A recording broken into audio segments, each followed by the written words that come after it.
নমস্কাৰ মৰমৰ ছাত্ৰ ছাত্ৰীসকল ৰাইমনা ক্লাছেছ ইউটিউব চেনেললৈ তোমালোকক পুনৰবাৰ স্বাগতম জনাইছোঁ। আজি আমি আলোচনা কৰিম এইটো ভিডিঅ'ত ক্লাছ 6ৰ ইংলিছ বুকত থকা লেসন 5 ৰবিনসন ক্ৰুছো। তোমালোকে এইটো ক্ৰুছো বুলি ক'বা। ৰবিনসন ক্ৰুছো এইটো এটা মানুহৰ নাম। এই মানুহৰ নামেদি তোমাৰ এই পাঠৰ নামটো আছে। এই পাঠটো আজি আমি আলোচনা কৰিম। তোমালোকে এইটো ভিডিঅ' চালে তোমালোকৰ এই পাঠৰ অন্তৰ্গত এক্টিভিটিছৰ যিমানখিনি প্ৰশ্নৰ উত্তৰ আছে গোটেইখিনি মই অতি চুটিকৈ লিখি দিছোঁ। লগতে লাইন বাই লাইন এটা এটা তোমালোকক অসমীয়াত এক্সপ্লেইন কৰি বুজাই দিয়া হৈছে। তোমালোকে ভিডিঅ'টি বা ক্লাছটো আৰম্ভ কৰাৰ আগত তোমালোকৰ বহীখন আৰু কিতাপখন কাঠ পেঞ্চিল কলম লগত লৈ বহিবা। নহ'লে তোমালোকে মোৰ ক্লাছ নাচাবা, কাৰণ এনে ক্লাছটো ভিডিঅ'টো চাই লাভ নহ'ব। কাৰণ তোমালোকে আজি যদি ভালকৈ বুজি পঢ়া, কাৰণ তোমালোকে ভিডিঅ'টি চাই থকা সময়ত কিছুমান বস্তু তোমালোকৰ কিতাপত লিখি ল'ব লাগিব, কিছুমান বস্তু তোমালোকৰ বহীত লিখি ল'ব লাগিব। তেতিয়া কি হ'ব, তোমালোকে এক্সাম দিব যোৱাৰ আগদিনাখন এবাৰ আৰামত পঢ়ি যাব পাৰিবা, সময় নষ্ট নহ'ব। নহ'লে কি হ'ব, তোমাৰ যদি কোনো নোটছ নাথাকে, যদি কিতাপত দাগ দিয়া নাথাকে বস্তুখিনি, এইবোৰ বস্তু মই তোমালোকক দেখাই দিছোঁ। যেনেকৈ এইটো বস্তু তোমালোকে কি কৰিব লাগিব, কিতাপত লগে লগে দাগ দি ল'ব লাগিব। দাগ দি থ'লে কি হ'ব, এক্সাম যেদিনা তোমাৰ তাৰ আগদিনা বা ৰাতিপুৱা তোমালোকে এবাৰ ৰিভিজন কৰাত সুবিধা হ'ব। আকৌ তোমাক ভিডিঅ' চাব নালাগিব। সেইকাৰণে তোমালোকে এতিয়া কি কৰিবা, কাঠ পেঞ্চিল তোমালোকৰ কিতাপখন এখন বহি লগত লৈ ক্লাছটো আৰম্ভ কৰিবা। এতিয়া আমি ক্লাছটো আৰম্ভ কৰিম, ঠিক আছে। আমি ডাইৰেক্ট এক্টিভিটিছৰ প্ৰশ্নৰ উত্তৰখিনি পঢ়িম। আগত তোমালোকৰ এক্টিভিটিছৰ প্ৰথমত দিয়া আছে, let's check how much you have understood. ইয়াত কি কৈছে, বলা আমি তোমালোকক টেষ্ট কৰি চাওঁ তোমালোকে কিমানখিনি বুজিছা। তাৰপিছত 1 নম্বৰত কি কৈছে, এনচাৰ দ্য ফলোয়িং কুৱেশ্যনছ। তাৰপিছত কি কৈছে, তোমালোকৰ তলত দিয়া প্ৰশ্নখিনিৰ উত্তৰ দিয়া। এতিয়া মই তোমালোকক প্ৰশ্নৰ উত্তৰখিনি অতি সুন্দৰকৈ চুটিকৈ লিখি দিছোঁ। তোমালোকে ভালকৈ পঢ়া, একো টেনশ্যন নহ'ব। আৰু এইটো ভিডিঅ' চালে তোমালোকৰ আৰু বেলেগ একো চাব নালাগিব, অকল এইটো ভিডিঅ' চালে হৈ যাব। তোমালোকৰ প্ৰতিটো চেপ্টাৰত বহুতখিনি বস্তু আছে, অকল যোনবোৰ বস্তু তোমালোকৰ এক্সামত আহিব সেইবোৰ বস্তু মই তোমালোকৰ কাৰণে লৈ আহিছোঁ। A নম্বৰ কুৱেশ্যন কি কৈছে, what happen during the earthquake. এতিয়া তোমালোকে এটা বস্তু মনত ৰাখিব, আৰ্থকুৱেক মানে কি, কেইটামান অৰ্থ বুজিলেহে তোমালোকে এনচাৰ কৰিব পাৰিবা। আৰ্থকুৱেক মানে হৈছে ভূমিকম্প। নিশ্চয় তোমালোকে ভূমিকম্প মানে গম পাইছা, ভূমিকম্প কি বস্তু। আমাৰ যে ভূমিখন কঁপি উঠে, ঘৰ বাৰী বহুত অনিষ্ট হয়, বহুত এটা ভয়ানক বস্তু হয়। আমাৰ মানে কি, এইটো প্ৰাকৃতিক দুৰ্যোগ বুলি ক'ব পাৰি ভূমিকম্পটোক। এই ভূমিকম্পৰ সময়ত কি হৈছিলে এইটো তোমালোকক পাঠটোত পঢ়াইছে নিশ্চয় ছাৰ মেডামে। এই ভূমিকম্পৰ সময়ত কি হৈছে এইটো উত্তৰ লিখিব লাগে, তোমাৰ পাঠটোত দিয়া আছে। মই চুটিকৈ লিখি দিছোঁ, তোমালোকে লিখি ল'বা। ডিউৰিং দ্য আৰ্থকুৱেক কি কৈছে, ডিউৰিং দ্য আৰ্থকুৱেক মানে ভূমিকম্পৰ সময়ত। The ground heaved and shook and pieces of earth fell from the roof of the cave and the edge of the hill. কি কৈছে, ভূমিকম্পৰ সময়ত মাটিখন কঁপি উঠিছিল, কিছুমান ঠাইত মাটি ভিতৰৰ ফালে সোমাই গৈছিল, আৰু আমাৰ যে পাহাৰ আছে, পাহাৰ যি আছে, পাহাৰৰ পৰা কিছুমান মাটি খহি তললৈ পৰি গৈছে। এই যে হিল আছে, যে হিল মানে আমাৰ পাহাৰ, আৰু এজ মানে হৈছে পাহাৰৰ কিনাৰ বা কাণিত থকা মাটিখিনি খহি তলত পৰি গৈছে। ভূমিকম্প হ'লে কি হয়, অলপ জোৰকৈ আমাৰ গোটেই ভূমিখনত এটা জোকাৰণি আহে। এই জোকাৰণিৰ ফলত আমাৰ কি হয়, মাটি খহি আহে পাহাৰৰ পৰা। কিছুমান জেগাত মাটি ভিতৰত সোমাই যায়, খাল হৈ যায়, আৰু কিছুমান জেগাত মাটি এনেকৈ ফাট মেলে, আৰু কি হয়, জোৰে কঁপি থাকে আমাৰ মাটিখন। এইটো হৈছে তোমালোকৰ আৰ্থকুৱেক। এই বস্তুখিনি আৰ্থকুৱেকৰ সময়ত হৈছিলে, এইটো তোমালোকে নিশ্চয় বুজিলা। এনচাৰখিনি লিখি ল'বা এতিয়া, ঠিক আছে। বি নম্বৰত দিয়া আছে তোমালোকৰ, why did not Robinson Crusoe feel safe during the earthquake. এই ৰবিনসন ক্ৰুজো এই মানুহজনে ভূমিকম্পৰ সময়ত কিয় নিজকে সুৰক্ষিত বুলি অনুভৱ কৰা নাছিলে। কিয় অনুভৱ কৰা নাছিলে, ইয়াৰ এনচাৰ হ'ব, Robinson Crusoe did not feel safe. Robinson ক্ৰুজোই সুৰক্ষিত ফিল কৰা নাছিলে। কিয়, বিকজ কাৰণ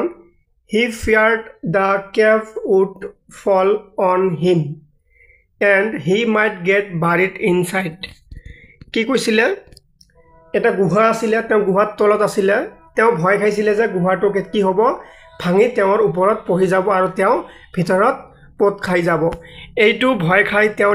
নিজকে সুৰক্ষিত বুলি অনুভৱ কৰা নাছিলে। ইম্পৰ্টেণ্ট হয় চোৱা মই এনচাৰখিনি কিমান ছুটিকৈ লিখি দিছোঁ তোমালোকৰ সোনকালে হ'ব আৰু মই এটা কথা তোমালোকক বুজাই দিছোঁ ইয়াত কেভ মানে হৈছে কি কেভ মানে হৈছে গুহা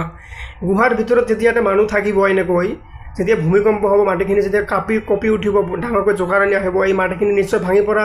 সম্ভাৱনা থাকিব তেতিয়া মানুহজন কি হ'ব ভিতৰত পোত খাই যাব মাটিৰ তলত আৰু মৃত্যুবৰণ কৰিব সেইকাৰণে তেওঁ সুৰক্ষিত ফিল কৰা নাছিলে তাৰপিছত তোমালোকৰ চি নম্বৰ দিয়া আছে why did the sea become fearful ইয়াত চি মানে কি চি মানে হৈছে সাগৰ এই সাগৰে কিয় ভয়ানক হৈ পৰিলে এই সাগৰটোৱে কিয় এটা ভয়ংকৰ ৰূপ ধাৰণ কৰিলে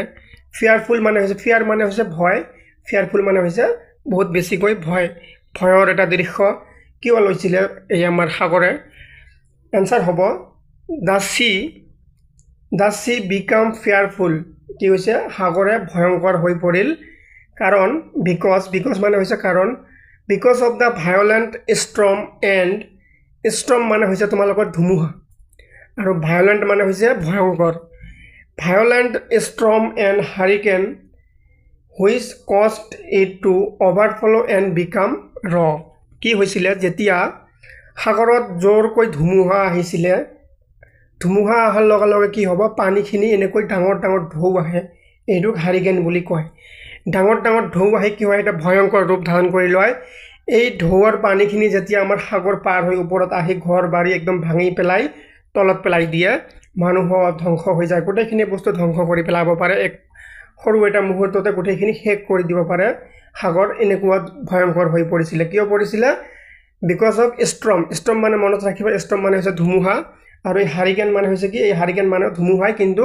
পানীৰ সত্য এনেকৈ ডাঙৰ হৈ যায় যে লাহে লাহে এইটোক হাৰিকেন কয় এইটোত বিৰাট এটা শক্তি থাকে এই শক্তিয়ে বিল্ডিং ঘৰ বান্ধ যিমানখিনি আছে ভাঙি পেলাব পাৰে ছেকেণ্ডতে এইটো বুজিলা তোমালোকে চি নম্বৰটো এতিয়া আছে তোমালোকৰ ডি নম্বৰত কি কৈছে where did Robinson Crusoe take shelter first when it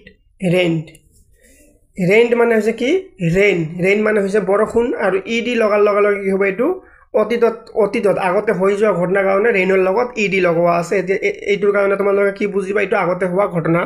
সেইকাৰণে ৰেইনৰ লগত ই ডি লগাই ৰেইন বুলি দিছে ৰেইন মানে কি তোমালোকে সকলোৱে জানা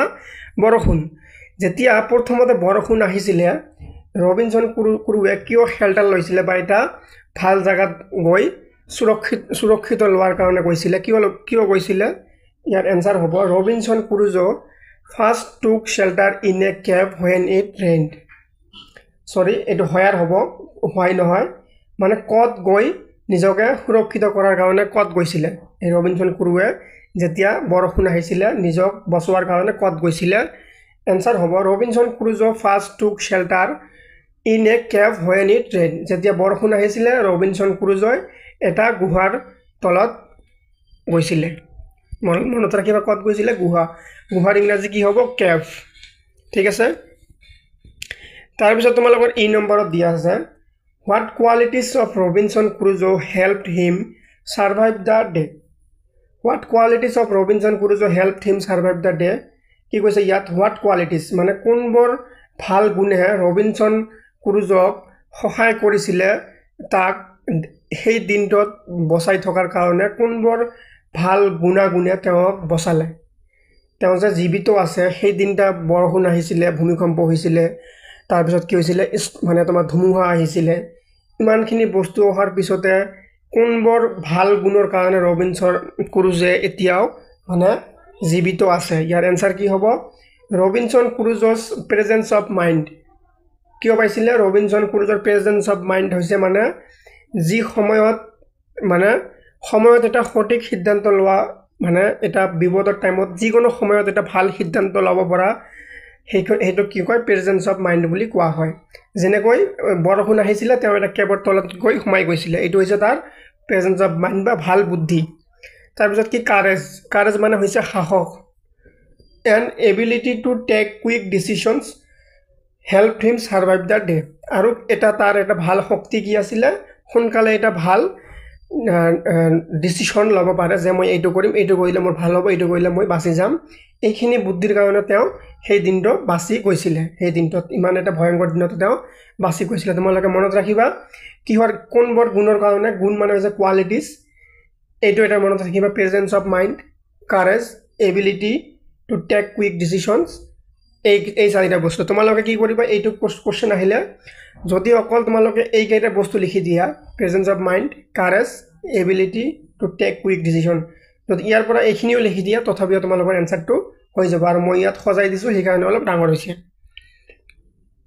এতিয়া তোমালোকৰ 1 নম্বৰ প্ৰশ্নখিনি শেষ হৈ গ'ল এতিয়া আছে তোমালোকৰ 2 নম্বৰত সে whether the following statements are true or false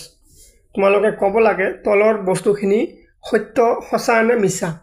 true মানে হৈছে সঁচা আৰু ফলছ মানে হৈছে মিছা তোমালোকে তলতে লাইন পঢ়িবা তোমালোকে তো পাঠটো পঢ়িছা পাঠটো পঢ়াৰ কাৰণ যদি তোমাৰ পাঠটো যদি বুজি পাইছা এতিয়া তোমালোকক ক'ব লাগিব এই লাইনটো সঁচা নে মিছা তোমালোকক ক'ব লাগিব ট্ৰু বা ফলছ ক'ব লাগিব ট্ৰু হলে সঁচা ফলছ হলে মিছা এই নম্বৰত কি কৈছে Robinson Crusoe was in the cave when the earthquake struck কি কৈছিলে যেতিয়া ভূমিকম্প আহিছিলে তেতিয়া ৰবিন ক্ৰুজোৱে ইহত আছিলে এটা কেবত বা গুহাত বন্দী হৈ আছিলে এটো মিছা কথা যেতিয়া বৰষুণ আহিছিলে হেতিয়াহে ৰবিনসন ক্ৰুজোৱে এটা কেবত সোমাইছিলে অৰ্থাৎ এটো মিছা হ'ব মিছা হলে কি হ'ব ইয়াৰ আনসাৰ মিছাৰ ইংৰাজী হৈছে ফলছ হৈ গ'ল এটো হ'ব ফলছ এই নম্বৰটো ফলছ তাৰ পিছত তোমালোকৰ বি নম্বৰত দিয়া আছে Robinson Crusoe dropped on the ground on his knees and hands ইয়াত কি কৈছে তোমালোকৰ ৰবিনসন ক্ৰুজোৱে মাটিত কি কৰিছিল তেওঁৰ আঠুত থিয় দি মানে বহিছিলে কি এইটো হয় না এইটো সঁচা হয় এইটো ট্ৰু এই ground on his knees and hands ইয়াৰ এটা ফটো আছে মই তোমালোকক দেখাই দিছোঁ কেনেকৈ বহিছিলে সৰি মই ফটোটো দিব পাহৰিলোঁ কিন্তু ইয়াৰ পৰা তোমালোকে কি বুজিলা এইটো ঠিক আছে ৰবিনসন ক্ৰুজোৱে dropped on the ground on his knees and hands এটো ট্ৰু হ'ব সি নম্বৰত দিয়া আছে তোমালোকৰ কি there were 8 shocks in about 3 minutes কি কৈছে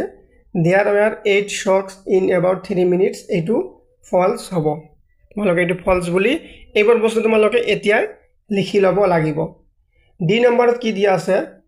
the sky became clear after the hurricane had abated কি হৈছে আমাৰ আকাশখন একেবাৰে কি হৈছিল পোহৰ চকচকীয়া হৈ গৈছিল ক্লিয়াৰ মানে একেবাৰে clear after the hurricane had abated এটো কি হ'ব সঁচা হ'ব ই নম্বৰত কি আছে তোমালোকৰ there was another mild shock after the hurricane was over এটো কি হ'ব ট্ৰু হ'ব বা সঁচা এতিয়া আছে তোমালোকৰ 3 নম্বৰত মই হেই কাৰণে তোমালোকক কৈছো তোমালোকে কিতাপ কাঠ পেন্সিল লগত লৈ বহিবা কাৰণ মোৰ হিচাপত যেতিয়া তোমালোকে কিতাপত কিবা লিখিব লাগিব বা দাগ দিব লাগিব তোমালোকে কাঠ পেন্সিলেৰে দিলে ভাল হ'ব 3 নম্বৰত দিছে ম্যাচ দা ফলোইং ইয়াত পৰা ইয়াত কোনটো মিল হ'ব মিলাব লাগিব ঠিক আছে ইয়াত কৈছে আৰ্থকুৱেক দা ষ্টৰ্ম দা ৰেইন আৰ্থকুৱেক মানে হৈছে ভূমিকম্প ষ্টৰ্ম মানে হৈছে ধুমুহা আৰু ৰেইন মানে হৈছে বৰষুণ এইকেইটা বস্তুৰ লগত কি মিলিব ইয়াত মিলাব লাগিব মই ইয়াত কালাৰটো চেঞ্জ কৰি দিছো আগৰবা তোমালোকে লগালগ কি কৰিবা দাগ দি লবা প্ৰথমতে কি হ'ব আৰ্থকুৱেকৰ লগত কি হ'ব এইটো হ'ব falling pieces of earth from the roof of the cave and the edge of the hill earthquake হলে কি হয় এই গুহাৰ যিখন চাল আছে চালখন খহি পৰে আৰু পাহাৰৰ পৰা মাটি খহি পৰে তেন্তে এইটোৰ লগত এইটো হৈ যাব ষ্টৰ্ম মানে কি ধুমুহাৰ লগত কি হ'ব overflowing of the shore uprooting of trees overflowing of the shore মানে আমাৰ যে বতাহ আছে বতাহটো বহুত খুব দ্ৰুত গতিত বয় আৰু কি কৰে আমাৰ গছ-গছনিবোৰ উভলাই পেলাই দিয়ে এইটো হ'ব ধুমুহা ঠিক আছে তাৰ পিছত আছে ৰেইন মানে যে বৰষুণ আহিলে কি হয় ফ্লাডিং অফ দা ফৰ্টিফিকেশন আমাৰ কি কৰে এই বৰষুণ বেছিকৈ হ'লে বানপানী হৈ যায় তেন্তে ইয়াৰ লগত এইটো আৰু ইয়াৰ লগত এইটো এতিয়া তোমালোকে কিতাপত দাগ দি থোৱা ঠিক আছে এতিয়া আছে তোমালোকৰ 4 নম্বৰত কি আছে right what Robinson Crusoe did to reduce the risk of injury when the earthquake occurred ইয়াত লিখিব দিছে তোমালোকে ৰবিনসনে কি কৰিছিলে যেতিয়া মানে তোমালোকৰ যেতিয়া ভূমিকম্প আহিছিলে নিজকে বচোৱাৰ কাৰণে কি কৰিছিলে এইখিনি লিখিব লাগে মই তোমালোকক তলত সুন্দৰকৈ লিখি দিছোঁ এইটো ইম্পৰ্টেণ্ট হয় এনসাৰ হ'ব Robinson Crusoe immediately ran out of the cave কি কৰিছিলে ৰবিনসন ক্ৰু বৰষুণ অহাৰ কাৰণে তেওঁ এটা কেভ মানে গুহাত গৈ সোমাইছিলে কিন্তু তাৰ পিছত যেতিয়া ভূমিকম্প আহিছিলে তেওঁ সোনকালে এই গুহাৰ পৰা উলিয়াই আহিছিলে বা কেভ কি কৰিছিলে ৰান আউট মানে দৌৰি বাহিৰলৈ আহিছিলে এই গুহাৰ পৰা এণ্ড আৰু drop to the ground on his knees আৰু মাটিত আঁঠু লগাই বহিছিলে and hands to avoid injury during the earthquake কাৰণ এনেকৈ বহিলে কি হ'ব তেওঁ আৰ্থকুৱেকৰ পৰা বাচি যোৱাৰ সম্ভাৱনা থাকিব সেইকাৰণে এইখিনি কাম তেওঁ কৰিছিলে এইখিনিতে তোমালোকৰ বস্তুখিনি হৈ গ'ল মানে তোমালোকৰ এক্সামত আহিবলগীয়া বস্তু এইখিনিয়ে তথাপিও তোমালোকক মই কেইটা বস্তু এতিয়া দেখাই দিম তোমালোকে ভিডিঅ'টো শেষলৈকে চাই থাকা যেহেতু তোমালোকে এই পাৰ্টটোত ভূমিকম্প বানপানীৰ বিষয়ে পঢ়িলা তোমালোকে নিজে জানি লোৱা তোমালোকে নিজে জনাটো খুবেই দৰকাৰ ভূমিকম্প আহিলে তোমালোকে কি কৰিবা এইটো দেখাই দিছে এই ৰবিনসন ক্ৰুজোৱে যি কৰিছিলে সেইটো বস্তু তোমালোকক দেখাই দিছে এতিয়া তোমালোকে লিখিব লাগিব ঠিক আছে কি আছে let's learn few more safety measures that we must follow during an earthquake to reduce the risk of injury Look at the pictures below and write the word or phrases from the box under the appropriate picture. ইয়াত ছবিখন চাই ইয়াৰ পৰা কোনটো মিল খাব ইয়াত লিখিব লাগিব ঠিক আছে ৰবিনসন ক্ৰুজো কি কৰিছিলে যেতিয়া তেওঁ বৰষুণৰ কাৰণে এটা গুহাত সোমাইছিলে তাৰ পিছত যেতিয়া ভূমিকম্প আহিছিলে তেওঁ দৌৰি বাহিৰত ওলাই আহি কি কৰিছিলে আঁঠু কাঢ়ি এই এনেকৈ বহিছিলে অৰ্থাৎ তোমালোকে কি কৰিবা যেতিয়া ভূমিকম্প আহিব তোমালোকে যিকোনো ঘৰৰ ভিতৰত থাকিলে গছৰ তলত থাকিলে সোনকালে তাৰ পৰা ওলাই আহি এটা মুকলি ঠাইত এনেকৈ বহিব লাগিব এনেকৈ নিজৰ আঁঠুত বহি হাতেদি এনেকৈ ধৰিব লাগিব ঠিক আছে এইটো কি হ'ব এইটো হ'ব ড্ৰপ তোমালোকে প্ৰথমতে কি লিখিবা ইয়াত ড্ৰপ লিখিব লাগিব তোমালোকে ইয়াত ড্ৰপ লিখিবা ঠিক আছে ইয়াত ড্ৰপ লিখিবা তাৰ পিছত এতিয়া কি হ'ব তোমালোকৰ তাৰ পিছত হ'ব কি এইটো কি হ'ব এইটো হ'ব কভাৰ ইয়াত হ'ব কভাৰ কিয় হ'ব কভাৰ মানে কি নিজকে ঢাকি ৰখা যদি এনেকুৱা কিবা পোৱা তোমালোকে কিবা চকী হওক টেবুল হওক যদি মুকলি ঠাইত পোৱা সেই বস্তুটোৰ তলত সোমাই নিজকে কভাৰ কৰাৰ চেষ্টা কৰিবা ওপৰত মানে কিবা এটা থাকিলে এনেকৈ সোমাই যোৱাৰ চেষ্টা কৰিবা যেনেকৈ প্ৰথমতে নিজৰ ফালে বহিছে তাৰ পিছত সোমোৱাৰ চেষ্টা কৰিছে তেন্তে ইয়াত কি হ'ব সেকেন্ডত হ'ব কি কভাৰ ইয়াত লিখিব লাগিব তোমালোকে কভাৰ COVE আৰ তোমালোকে লিখি লোৱা এতিয়া লিখি লোৱা কভাৰ ইয়াত হ'ব কি ড্ৰপ ইয়াত হ'ব ড্ৰপ আৰু শেষৰটো হ'ব কি হোল্ড অন যেতিয়া তোমালোকে কিবা এনেকৈ চকী বা খাটৰ তলত তোমালোক বা বিছনাৰ তলত এনেকৈ সোমাবা যদি ঘৰৰ পৰা উলিয়াব নোৱাৰা বাহিৰত যদি কোনোবা এনে চকী পোৱা বা ঘৰৰ ভিতৰতে যদি ওলোৱা সময় নপোৱা কি কৰিবা এনেকৈ এখন চকীৰ তলত সোমাই ধৰি ৰাখিবা নিজকে এনেকৈ ধৰি ৰাখিবা ধৰি ৰখাৰ ইংলিছ কি হোল্ড অন অৰ্থাৎ ইয়াত কি হ'ব ইয়াত হ'ব হোল্ড অন ইয়াত হ'ব হোল্ড অন হৈ গ'ল তোমালোকে এইকেইটা বস্তু লিখি লোৱা প্ৰথমত হ'ব ড্ৰপ এইটো হৈছে তোমালোকে এইখিনি বস্তু কৰিবা ভূমিকম্প আহিলে এই তিনিটা বস্তু কৰিব লাগিব এইখিনি বস্তু কিন্তু তোমালোকৰ পাৰ্টত যি ৰবিন ক্ৰুজো মানুহজন আছিল তেওঁ এইখিনি বস্তু কৰি বাছি গৈছিল ঠিক আছে সেই কাৰণে তোমালোকে এইকেইটা বস্তু কৰিবা হ'ব তোমালোকৰ এক্সামত আহিবলগীয়া বস্তুখিনি মই তোমালোকক এবাৰ কৈ দিছো আৰু এইখিনি বস্তু তোমালোকে এবাৰ চাই লবা ইম্পৰ্টেন্ট নহয় এক্সামত হোৱাৰ সম্ভাৱনা নাই তথাপিও এবাৰ চাই লবা Look at the pictures and write below each picture what person in that picture is doing. তলত ছবিখন চাই মানুহজনে কি কৰি আছে লিখিব লাগে কি লিখিবা তোমালোকে চাৰিটা পিকচাৰ দিছে চাৰিটা পিকচাৰত কি কৰি আছে লিখিব লাগে ইয়াত কি কৈছে ইয়াত চোৱা বৰষুণৰ টোপাল পৰি আছে আৰু মানুহজন নামি আছে অৰ্থাৎ দৌৰি আছে দৌৰি নামি আছে এই বৰষুণৰ পৰা বচাৰ কাৰণে এটো তোমালোকে লিখি লবা running মই কৈ আছো তোমালোকে লিখি লোৱা running on stairs states while raining. While raining. এটা তোমালোকে লিখি লোৱা বৰষুণৰ সময়ত এই চিৰিয়েদি দৌৰি নামি আছিলে এটো লিখি ললা তোমালোকে হৈ গল স্ক্ৰিনশ্বট মাৰি তোমালোকে লিখি লবা এইখিনি নেক্সট কি আছে এটো সোৱা পানী হৈছে পানীত মানুহৰ এই কম মানে আধা পানীত ডুবি আছে আৰু মানুহজন খোজকাৰি আছে ইয়াত কি হ'ব খোজকৰা ইংলিশ ওয়াকিং কি হ'ব walking WALKING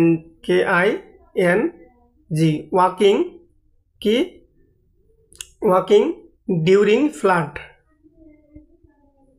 walking during flood অৰ্থাৎ কি বানপানীৰ সময়ত খোজকাৰি থকা এইখিনি তোমালোকে লিখি লোৱা নেক্সট কি আছে তোমালোকৰ এটো কি এইটো হৈছে তোমালোকৰ থান্ডাৰস্টৰ্ম মানে বিজুলী মাৰি থাকে যে সেভ আন্ডাৰ এটা গাছৰ তলত নিজকে সেভ কৰি আছে সেভ আন্ডাৰ এ মই তোমালোকে ভালকৈ লিখি দিছো ওপৰত ইয়াত লিখি লবা সেভ আন্ডাৰ এ ট্ৰি মানে গছ ইয়াত গছৰ তলত সোমাই আছে আন্ডাৰ এ ট্ৰি ফৰ কি ফৰ থান্ডাৰস্টৰ্ম মানে হৈছে কি বিজুলী থান্ডাৰস্টৰ্ম লিখি তোমালোকে লিখি লবা ঠিক আছে আৰু ইয়াত কি আছে ইয়াত আছে এইটো বৰষুণ পৰি আছে আৰু তলতো পানী আছে তাত খোজকাৰি আছে এইবাৰ তোমালোকে এক্সামত নাহে এইবাৰ তোমালোকে এনে